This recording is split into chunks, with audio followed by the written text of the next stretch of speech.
सार्थक शख्सियत देखने वाले सभी दर्शकों को मेरा नमस्कार।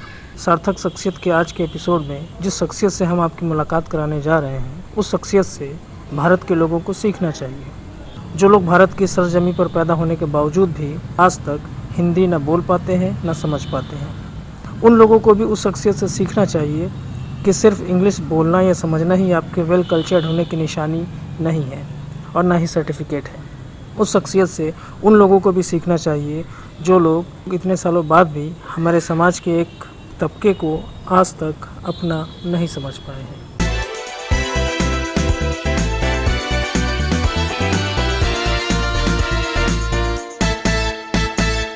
तो आइए मुलाकात करते हैं ज्वेल ली जी से।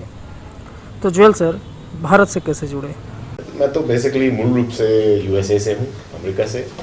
और जब मैं कॉलेज की पढ़ाई कर रहा था, एक बौद्ध धर्म के ऊपर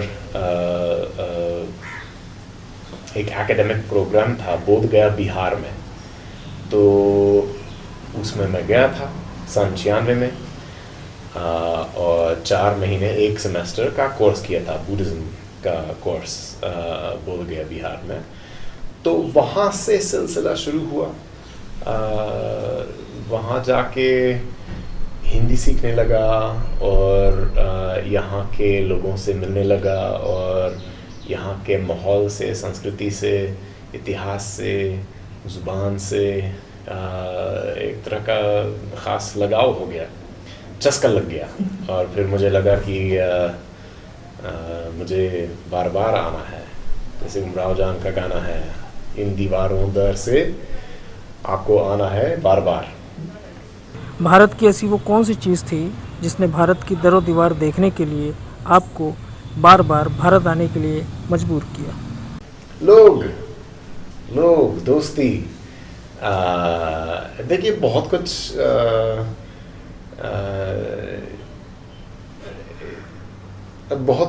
बहुत कुछ है। यहाँ का रहन सहन, यहाँ का खाना पीना, वो ये सब कुछ है। यहाँ का हिमालय, यहाँ का जलेबी, ये सब कुछ है। बट आखिर ये दिल की बात है, दोस्ती की बात है। जब आप कहीं भी जाइए दुनिया में, जब किसी से मिलेंगे और दोस्ती पक जाएगी तो फिर आपको आना ही है। भारत आने के लिए हिंदी सीखी कि भारत आते आते हिंदी सीख गए? बस कोशिश जारी है, थोड़ी बहुत आती है। मैंने हिंदी का कोर्स किया था, एक American institute of Indian studies नाम का संस्था है, जो पहले इसका हिंदी कार्यक्रम पहले उदयपुर राजस्थान में था। तो उदयपुर में मैंने 1 साल का कोर्स किया था। और फिर उसका एक अंग है लखनऊ में, जहाँ उर्दू पढ़ाई जाती है। मैंने उसका समर कोर्स किया था उस तरह से। और कुछ जब मैं अपना पीएचडी कर रहा था कोलंबिया यूनिवर्सिटी से, वहाँ पे भी उर्दू हिंदी साहित्य के कोर्स में था। तो उस तरह से, और लोगों से बात करते करते, फिल्म देखते देखते थोड़ा बहुत समझने लगा। हमने ये सुना है कि आपने कुछ बॉलीवुड फिल्मों में भी काम किया है। खुशकिस्मती है कि हाँ, 1-2 फिल्म में छोटा मोटा काम करने का मौका मिला। और कुछ बहुत अच्छे कलाकार के साथ काम करने का मौका मिला। तो जैसे सन 2005 में, 4-5 में ये मंगल पांडे नाम की फिल्म की शूटिंग हो रही थी। केतन मेहता साहब ने निर्देशन किया और आमिर खान साहब तो थे ही हीरो। तो उसमें मैंने काम किया था। अंग्रेज अफसरों में से मैं एक था। और उसकी शूटिंग कुछ पुणे में हुई, कुछ ताजिकिस्तान में हुई, कुछ दिल्ली के पास पटौदी में हुई। तो काफ़ी महीनों तक उस फिल्म के साथ था। फिर उसके बाद धर्म नाम की एक फिल्म है जिसमें पंकज कपूर है मुख्य किरदार में। उसमें भी मौका मिला काम करने का। उस तरह से 2-3 छोटी मोटी फिल्म। तो क्या हिंदी फिल्मों में काम करने की वजह से उर्दू सीखी या कोई और वजह थी? उर्दू यहाँ पे पैदा हुई और इन इंडिया में रहकर, ख़ासतौर से दिल्ली में रहकर, लखनऊ में रहकर और उर्दू न सीखना तो बेकार की बात है। और वैसे तो अगर आप भाषा विज्ञान में देखेंगे तो हिंदी और उर्दू मूल रूप से एक ही ज़ुबान है, बस लिपि अलग है, लेकिन व्याकरण वगैरह वो सब लगभग बराबर है। तो आम के आम गुठलियों के दाम। अगर आप हिंदी सीख ही रहे हैं तो उर्दू लिपि सीख के आप 2 भाषा क्यों नहीं सीखें, ये हो गया। और वैसे तो गालिब, मीर तकी मीर, फैज़ अहमद फैज़, साहिद लुधियानवी जैसे शायर पढ़ने के लिए उर्दू सीखना ही चाहिए। स्टूडेंट, कलाकार, शायर, सोशल वर्कर, क्या इसके अलावा भी आप कुछ और करते हैं? मैं पढ़ाता हूँ एक छोटे से कॉलेज में मैसाचुसेट्स में, इसका नाम है विलियम्स कॉलेज, और मेरा विषय है सामाजिक मानव विज्ञान या मरदूम शनासी उर्दू में, सोशल एंथ्रोपोलॉजी। आपने अपने पीएचडी का सब्जेक्ट दलित ही क्यों चुना? जी, जब मैं अपना पीएचडी थीसिस का शोध करने के लिए आया था, तब तो कई साल से मैं दलित मानवाधिकार के आंदोलन से जुड़ा हुआ था, अभी भी जुड़ा हुआ हूँ। तो उस काम के सिलसिले में मुझे लगा, और कई लोगों ने समाज के अंदर, कई लोगों ने बताया भी था कि देखिए, जो समाज का वो हिस्सा जो काफ़ी हद तक सफाई पेशे से जुड़े हुए हैं, हमारा सामाजिक इतिहास पर काम किया जाना चाहिए। बहुत कुछ है जो इतिहास में एक हद तक पर्दे के पीछे है, जिस पर काम किया जाना चाहिए, जिसका पर्दाफाश होना चाहिए। तो उन्होंने मुझे रास्ता दिखाया कि इस विषय पर काम किया जाए। ख़ासतौर से एक बाबा साहेब अम्बेडकर से प्रेरित और नज़दीक एक भगवान दास जी नाम के विद्वान रहे, और मेरी खुशकिस्मती है, सौभाग्यता है कि उनके देहांत से पहले हम उनसे मिले और उनका इंटरव्यू भी लिया, उनकी किताबें और लेख वगैरह पढ़ लिया, और उन्हीं लेखों से मुझे ये विषय मिला कि ख़ासतौर से वाल्मीकि समाज जो है, वाल्मीकि समाज का सामाजिक इतिहास क्या है। तो इसके लिए तो आपको दलित लिटरेचर की काफ़ी डीपली स्टडी करनी पड़ी होगी। ओम प्रकाश वाल्मीकि जैसे बेमिसाल लेखक, और सूरजपाल चौहान जी, और तमाम सारे लेखक के उपन्यास और कहानियाँ और आत्मकथाएँ पढ़ लिया हूँ, और बहुत कुछ प्राप्त हुआ, बहुत कुछ ज्ञान प्राप्त। तो हम पढ़ते रहते हैं। दरअसल एक अभी हम एक प्रोजेक्ट में दलित साहित्य पर ही हम कुछ हिंदी से अंग्रेज़ी में अनुवाद कर रहे हैं, ओम प्रकाश वाल्मीकि साहब के और जयप्रकाश कर्दन साहब के, और कौशल्या बैसंत्री, जिनकी आत्मकथा पहली हिंदी में दलित महिला द्वारा लिखी गई आत्मकथा है, दोहरा अभिशाप। उसका एक हिस्सा हम अनुवाद कर रहे हैं। तो ये भी है। अपनी पीएचडी के दौरान आपको जो अनुभव मिले वो ज़रा दर्शकों से शेयर करिए। बहुत बढ़िया अनुभव रहा। बहुत लोगों की मेहमान नवाजी का कोई जवाब नहीं है।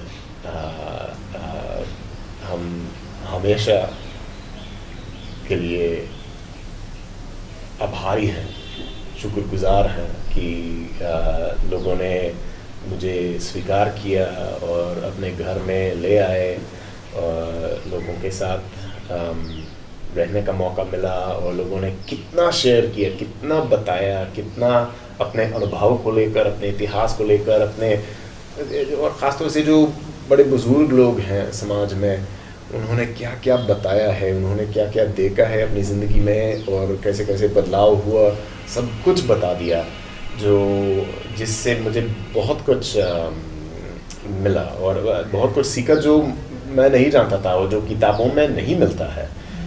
क्या ये सच है कि अपनी पीएचडी के दौरान आपने खुद गटर में उतरकर गंदगी साफ की है? शोध, ख़ासतौर से एंथ्रोपोलॉजी में शोध का मतलब है कि पूरी तरह से, जहाँ तक हो सके पूरी तरह से समझना कि क्या क्या हो रहा है, और जहाँ तक जाति व्यवस्था का एक असर ये है कि कुछ लोगों को कुछ ख़ास काम से जुड़े जाते हैं, जबकि ऐसा नहीं होना चाहिए, लेकिन ऐसा है। तो जहाँ तक कुछ ही लोगों को सदियों से सफाई का काम दिलाए गए हैं। दलित समाज से आप क्या कहना चाहेंगे? बाबा साहेब अम्बेडकर अब पूरी दुनिया में एक मिसाल के तौर पर दिखाई दे रहे हैं। अब पूरी दुनिया में लोग जानने लगे हैं उनके बारे में और उनसे प्रेरणा लेने लगे हैं। और जैसे यूएस में अभी बहुत ज़्यादा नाइंसाफ़ी हो रही है और बहुत ज़्यादा नस्ल को लेकर नस्लवाद जो हो रहा है, रेसिज्म जो हो रहा है, इसकी लहर में लोग देख रहे हैं कि बाकी दुनिया में लोग कैसे संघर्ष कर रहे हैं इन चीज़ों के खिलाफ़, और लोग देख रहे हैं कि बाबा साहब अम्बेडकर भी है, एक कोई है जो जिनसे हम प्रेरणा ले सकते हैं कि कैसे संघर्ष करें इन तमाम चीज़ों के खिलाफ़। तो ये है ज़रूर कि हर जगह में जो मानवाधिकार का संघर्ष, वो सब कहीं ना कहीं जुड़े हुए हैं और सब लोग साथ साथ मिलकर काम करना चाहिए। दलित समाज को अपने आप को अपग्रेड करने के लिए वो कौन से स्टेप्स हैं जो उसे तुरंत उठा लेने चाहिए? ज़मीनी स्तर पे जो संघर्ष चल रहा है, जो जदोजहद लोग कर रहे हैं, वो सब होना चाहिए और हो रहा है। बदलाव लाना बड़ा मुश्किल है, शायद इससे ज़्यादा मुश्किल कुछ है नहीं दुनिया में सामाजिक बदलाव दिलाना, लेकिन हो रहा है। इसके बावजूद भी हो रहा है। बस कि दुश्वार है हर काम का आसान होना, आदमी को भी मयसर नहीं इंसान होना। मुश्किल है, लेकिन फिर भी हम इंसान बन सकते हैं। सबके अंदर इंसान बनने का है। बस भारतीय संस्कृति की वो 3 चीज़ें कौन सी हैं जिन्हें आप प्राउडली कह सकते हैं कि वो सिर्फ भारत के ही पास है? देखिए, नंबर 1 तो मेहमान नवाजी होगी। यहाँ की संस्कृति है कि अतिथि देवो भव, और लेकिन वो लोगों का जो दिल है, जिस बड़े दिल से लोग बात करते हैं और लोगों को अपनाते हैं और स्वागत करते हैं, वो एकदम लाजवाब है। तो वो तो एक है ज़रूर। दूसरा, और ये हो सकता है कि मैं लखनऊ में रहकर आया हूँ, है ना, और हो सकता है कि ये लखनऊ की खासियत है, लेकिन और भी जगह है। लोग बड़े शायरानी तरीके से बात करते हैं और राज से रंग तक, मतलब हर जगह, हर श्रेणी में लोग शेर व शायरी करते हैं और अपनी बोलचाल के बीच कुछ शेर सुना देते हैं। वो मुझे बहुत अच्छा लगता है। लोग यहाँ पे, हाँ, मतलब ज़ुबान बोलने का, बातचीत करने का एक तरीका है जो मुझे बहुत अच्छा लगता है। और तीसरा ये है कि देखिए, एक तरफ राजनीतिक स्तर पे तो एक तरह का धार्मिक कट्टरपन दिख तो रहा है और हो रहा है, मानना पड़ता है। लेकिन ज़मीनी स्तर पे अगर आप देखेंगे तो ज़्यादा से ज़्यादा लोग जो हैं वो भाईचारा ही करते हैं। और जब जैसे जैसे थोड़ी पहले मुहर्रम हो रहा था लखनऊ में, मुहर्रम, तो मैं एक जुलूस में था और इस जुलूस में हर समुदाय से लोग मौजूद थे और बड़े धूमधाम से मना रहे थे मुहर्रम। उसी तरह से मैंने देखा ईसाई चर्च में और गुरुद्वारा में और ये क्या कहते हैं सूफी दरगाह में, हर समुदाय से, हर कौम से, हर धर्म से लोग आते हैं और साथ साथ ये सब कुछ करते हैं। तो ये जो भाईचारा है हर समुदाय के बीच, जो ज़मीनी स्तर पे है, आम जनता के बीच में है, जो राजनीति की बात और ये कट्टरपन सब नज़रअंदाज करते हैं, उससे पूरी दुनिया प्रेरणा ले सकता है। आपकी जो किताब पब्लिश होने वाली है, हम जरा उसके बारे में जानना चाहेंगे। जी, बुक का नाम है deceptive majority, Hinduism, untouchability and underground religion, Cambridge university press द्वारा अभी छपने वाली है।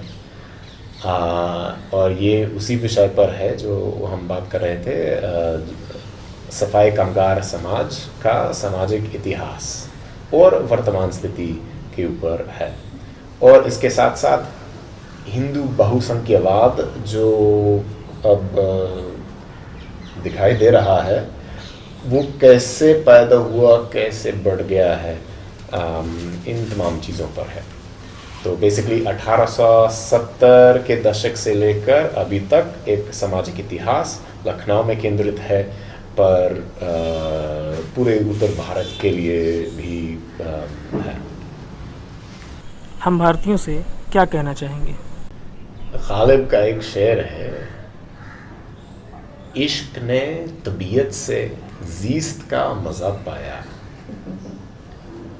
इश्क ने तबीयत से ज़ीस्त का मज़ा पाया, दर्द की दवा पाई, दर्द बेदवा पाया। देखिए, आजकल कोरोना वायरस के चक्कर में जो दूरी रखनी पड़ती है लोगों की हिफाजत के लिए, लोगों की स्वास्थ्य के लिए,